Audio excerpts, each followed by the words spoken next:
వందే మాతరం. నేను మీ journalist Navata. Welcome to R political. Ladakh lieutenant governor Vinay Kumar Saxena 2026 April 27న 5 కొత్త పరిపాలనా జిల్లాలు ఏర్పాటును నోటిఫై చేశారు. నుబ్రా, షామ్, చంగ్తాంగ్, జాన్స్కర్ మరియు ద్రాస్ జిల్లాల ఏర్పాటుతో కేంద్రపాలిత ప్రాంతంలోని మొత్తం జిల్లాల సంఖ్య గతంలో ఉన్న 2 నుంచి 7కు పెరుగుతుంది. అయితే ఈ చారిత్రాత్మక పరిపాలన సంస్కరణ స్థానిక ముస్లిం సంస్థలను మరియు రాజకీయ పార్టీలను ఆగ్రహానికి గురిచేసింది. కేంద్ర ప్రభుత్వం రాష్ట్ర హోదా ఉద్యమాన్ని బలహీనపరచడానికి చేస్తున్న జెర్రీ మ్యాండరింగ్ అని వారు దీనిని అభివర్ణిస్తున్నారు. ముస్లిం బాధితుల వాదన గురించి లోతుగా చర్చించే ముందు లడక్ ను 5 కొత్త జిల్లాలుగా ఎందుకు విభజించారో అర్థం చేసుకోవడం ముఖ్యం. లడక్ కు పరిపాలనా జిల్లాల విభజన ఎందుకు అవసరమైంది? లడక్ ప్రజల ఆకాంక్షలను నెరవేర్చడానికి మరియు వారి దీర్ఘకాలిక డిమాండ్ ను పూర్తి చేయడానికి 2026 ఏప్రిల్ 27న లడక్ ఎల్జీ వినయ్ కుమార్ సక్సేనా 5 కొత్త జిల్లాల ఏర్పాటును నోటిఫై చేశారు. ఈ కొత్త జిల్లాల ఏర్పాటును కేంద్ర ప్రభుత్వం 2024 ఆగస్టులోనే ఆమోదం తెలిపింది. అభివృద్ధి చెందిన మరియు సంపన్నమైన లడక్ ను నిర్మించాలనే ప్రధాని నరేంద్ర మోదీ విజన్ మేరకు కేంద్రపాలిత ప్రాంతంలో 5 కొత్త జిల్లాలను ఏర్పాటు చేయాలని నిర్ణయించింది. కొత్త జిల్లాలు జాన్స్కర్, ద్రాస్, షామ్, నుబ్రా మరియు చాంగ్తాంగ్. ప్రతి మూలన పాలనను బలోపేతం చేయడం ద్వారా ప్రజలకు అందాల్సిన ప్రయోజనాలు వారి ఇంటి వద్దకే చేరనుంది. 2019లో లడక్ ప్రత్యేక కేంద్రపాలిత ప్రాంతంగా ఏర్పడిన తర్వాత జరిగిన అతిపెద్ద పరిపాలన పునర్వ్యవస్థీకరణ ఇది. వైశాల్యం పరంగా భారతదేశంలో 2వ అతిపెద్ద కేంద్రపాలిత ప్రాంతం అయినప్పటికీ 2011 జనాభా లెక్కల ప్రకారం లడక్ 2.74 లక్షల జనాభాతో అత్యల్ప జనసాంద్రత కలిగిన ప్రాంతాల్లో ఒకటిగా ఉంది. ప్రస్తుతం ఈ జనాభా 3 లక్షలు దాటి ఉండవచ్చునని అంచనా. లడక్ ప్రజలు విస్తారమైన ఎత్తైన భూభాగాల్లో పరిమిత రహదారి సౌకర్యాలు, మారుమూల లోయలు, పీఠభూములు, అలాగే విపరీతమైన వాతావరణ పరిస్థితుల మధ్య ఉన్నారు. ఇటువంటి బహుముఖ సవాళ్ల వల్ల బౌద్ధ మెజారిటీ ఉన్న లేహ్, ముస్లిం మెజారిటీ ఉన్న కార్గిల్ అనే 2 జిల్లాల నిర్మాణం రోజువారీ పరిపాలన నిర్వహణకు భారంగా మారింది. ప్రస్తుతం ప్రకటించిన ఈ పరిపాలన విభజనకు అత్యంత ముఖ్యమైన కారణాలలో ఒకటి వికేంద్రీకరణ. నూబ్రా వ్యాలీ, చాంగ్తాంగ్ పీఠభూమి, జాన్స్కర్ గోర్జ్, ద్రాస్ సెక్టార్ వంటి మారుమూల గ్రామాల చెంతకు పరిపాలనను, అభివృద్ధి పథకాలను, వైద్యం, విద్య, ప్రజా ఫిర్యాదుల పరిష్కార వేదికలను తీసుకెళ్లడమే కేంద్ర ప్రభుత్వ లక్ష్యం. గతంలో ఈ ప్రాంతాలన్నీ సుదూరంగా ఉండే జిల్లా ప్రధాన కార్యాలయ పరిధిలోకి వచ్చేవి. ఈ ఉప ప్రాంతాలలో మౌలిక సదుపాయాలు, పర్యాటకం, ఉపాధి, ఆర్థిక అవకాశాలను మెరుగుపరచడానికి ప్రత్యేక జిల్లాలను ఏర్పాటు చేయాలనేది స్థానిక ప్రజల చిరకాల డిమాండ్. పోలీసులు, కలెక్టర్లు మొదలైన జిల్లా స్థాయి యంత్రాంగం మరింత ఏకాగ్రతతో పనిచేయడానికి అవకాశం ఉంటుంది.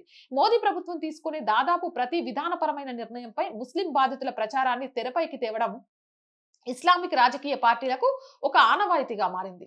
ఈ క్రమంలోని ఆల్ ఇండియా మజ్లిస్ ఏ ఇత్తెహాదుల్ ముస్లిమాన్ అధినేత అసదుద్దీన్ ఓవైసీ లడక్ లో 5 కొత్త జిల్లాల ఏర్పాటును బౌద్ధులు, ముస్లింలు కలిసి చేస్తున్న రాష్ట్ర హోదా ఉద్యమాన్ని విభజించే ప్రయత్నమని అభివర్ణించారు. 2011 జనాభా లెక్కలను ఉటంకిస్తూ ముస్లింలకు కేవలం 2 జిల్లాలు మాత్రమే ఉండడంతో వారు మైనారిటీలుగా మారిపోయారని, ఇప్పుడు బౌద్ధులు మెజారిటీగా ఉండే 5 జిల్లాలు ఏర్పడతాయని ఓవైసీ వాదించారు.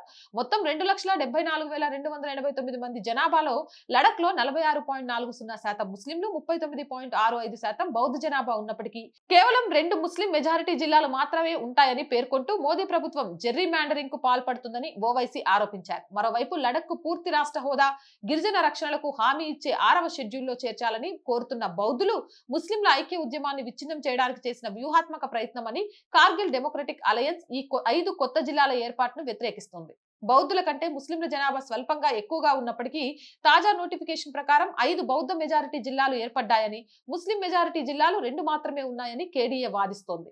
బౌద్ధ ముస్లింల మధ్య ఐక్యతను దెబ్బతీయడం ద్వారా లడక్ రాష్ట్ర హోదా డిమాండ్ ను అణచివేయడానికి మోదీ ప్రభుత్వం ప్రయత్నిస్తుందన్న ఇస్లామిస్టుల ప్రచారం పూర్తి అసంబద్ధతం. కొత్తగా ఏర్పాటు చేసిన జిల్లాల సరిహద్దులు ఆయా ఉప ప్రాంతాల భౌగోళిక, జనాభా వాస్తవాలకు అనుగుణంగానే ఉన్నాయి. చారిత్రాత్మకంగా లేహ్ ప్రాంతం బౌద్ధుల ప్రాబల్యం కలిగింది.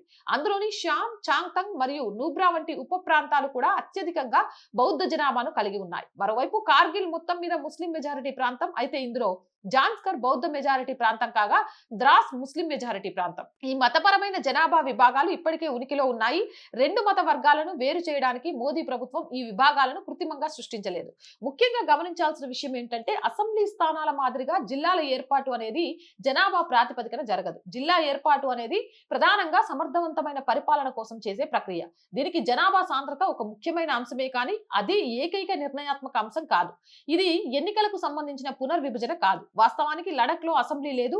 మొత్తం లడక్ అంతా ఒకే లోక్సభ నియోజకవర్గంగా ఉంది. అంటే నియోజకవర్గాల పునర్విభజన మాదిరిగా కాకుండా ఎన్ని పరిపాలనా జిల్లాలు ఏర్పాటు చేసినా ఎన్నికలపై వాటి ప్రభావం ఉండదు.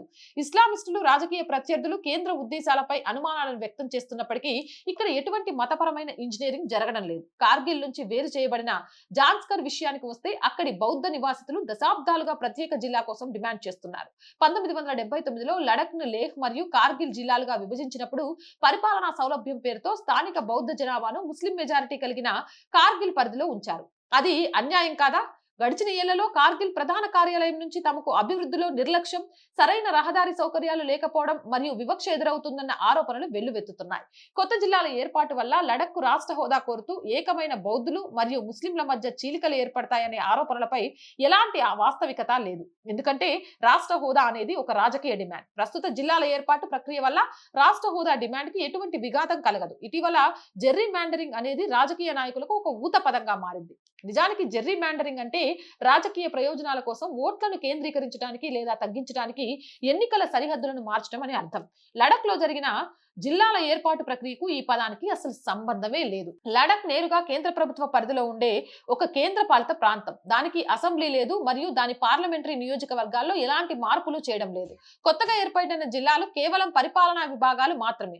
ఇక్కడ ఎలాంటి ఎన్నికలు లేదా ఓటింగ్ శక్తిని తారుమారు చేయడం లేదు. కాబట్టి లడక్ లో జెర్రీ మ్యాండరింగ్ అనే పదానికి అర్థమే లేదు. జిల్లాల ఏర్పాటు ప్రక్రియ ఇప్పటికే ఉన్న సబ్ డివిజన్లు భౌగోళిక వాస్తవాలను అనుసరించి జరిగింది తప్ప ఏదో ఒక వర్గానికి మెజారిటీని కల్పించడానికి ఇష్టానుసారంగా గీతలు గీయలేదు. జాన్స్కర్ ఎప్పుడు బౌద్ధ లోయగానే ఉంది. ద్రాస్ చాలా కాలంగా ముస్లింల ప్రాబల్యం ఉన్న ప్రాంతంగా ఉంది. జిల్లాలు అనేవి జనాభా ప్రాతిపదికన ఏర్పడే రాజకీయ విభాగాలు కావు. మతపరమైన ఎన్నికల ప్రయోజనాల కోసం కేంద్ర ప్రభుత్వం జెర్రీ మ్యాండరింగ్ కి పాల్పడుతుందని ఆరోపించడం హాస్యాస్పదం. అసలు శాసనసభ ఎన్నికల నియోజకవర్గాలు లేదా ఓటింగ్ వార్డులు లేని ప్రాంతంలో ఇటువంటి ఆరోపణలు చేయడం మరీ విడ్డూరం. జమ్మూ కాశ్మీర్ నుంచి అస్సాం వరకు ఇస్లామో లెఫ్టిస్ట్ వర్గాలు నిరంతరం గణాంకాలను తమకు అనుకూలంగా వాడుకుంటూ వాటిని ముస్లిం బాధితుల కథనంతో కలిపి మోదీ ప్రభుత్వాన్ని విలన్ గా చిత్రీకరిస్తూ ప్రజల్లో భయాందోళనలు సృష్టించడానికి ప్రయత్నిస్తున్నాయి. భవిష్యత్తులో ఒకవేళ లడక్ రాష్ట్ర హోదా డిమాండ్ ను అంగీకరించి అక్కడ అసెంబ్లీ ఎన్నికలు నిర్వహిస్తే అప్పటి ఎన్నికల ఫలితాలను మోదీ ప్రభుత్వం ఇప్పుడే ఈ కొత్త జిల్లాల ఏర్పాటు ద్వారా ఫిక్స్ చేసిందనే కథనాలు ఇస్లామిస్టులు ముందుగానే సిద్ధం చేస్తున్నట్లు కనిపిస్తోంది. ఏదేమైనా ఏది గాని తమకు అనుకూలంగా మార్చుకోవడం అనేది ఈ ముస్లిం నాయకులకు అలవాటుగా పరిపాటిగా మారిపోతుంది. జై హింద్, జై భారత్. అండ్ రోజు చెప్తుందేనండి, ఈ వీడియో కనుక నచ్చినట్లయితే లైక్ చేయండి, షేర్ చేయండి, మీ అభిప్రాయం ఏదైనా కామెంట్ చేయండి. అలాగే మన ఆర్ గ్రూప్ ఆఫ్ ఛానల్స్ మూడింటిని, R voice, R political, R Sanskriti మూడింటిని కూడా సబ్స్క్రైబ్ చేయండి. అండ్ ఆర్థికంగా ఆర్ వాయిస్ కి చేయూతనందించండి. ఈ రోజు ఆర్ వాయిస్ నడుస్తుంది అంటే మీరే కారణం. మీరు లేకుంటే ఆర్ వాయిస్ లేదు. ఆర్థికంగా ఈ ఛానల్ ని నిలబెట్టాల్సిన బాధ్యత కూడా మీ మీద ఉంది. ఆర్థికంగా సపోర్ట్ చేయాలి అంటే సబ్స్క్రిప్షన్ పక్కనే జాయిన్ అనే బటన్ ఉంది. 1 to 5 లెవెల్స్ ఉన్నాయి. ఏదో ఒక లెవెల్లో సపోర్ట్ చేయండి. లేదా స్క్రీన్ మీద గూగుల్ పే, ఫోన్ పేతో పాటు అకౌంట్ డీటెయిల్స్ ఉన్నాయి. మీకు తోచిన సహాయాన్ని అందించండి. వ్యాపార ప్రకటనల కోసం 8328500576 నెంబర్ని సంప్రదించండి. జై హింద్, జై భారత్.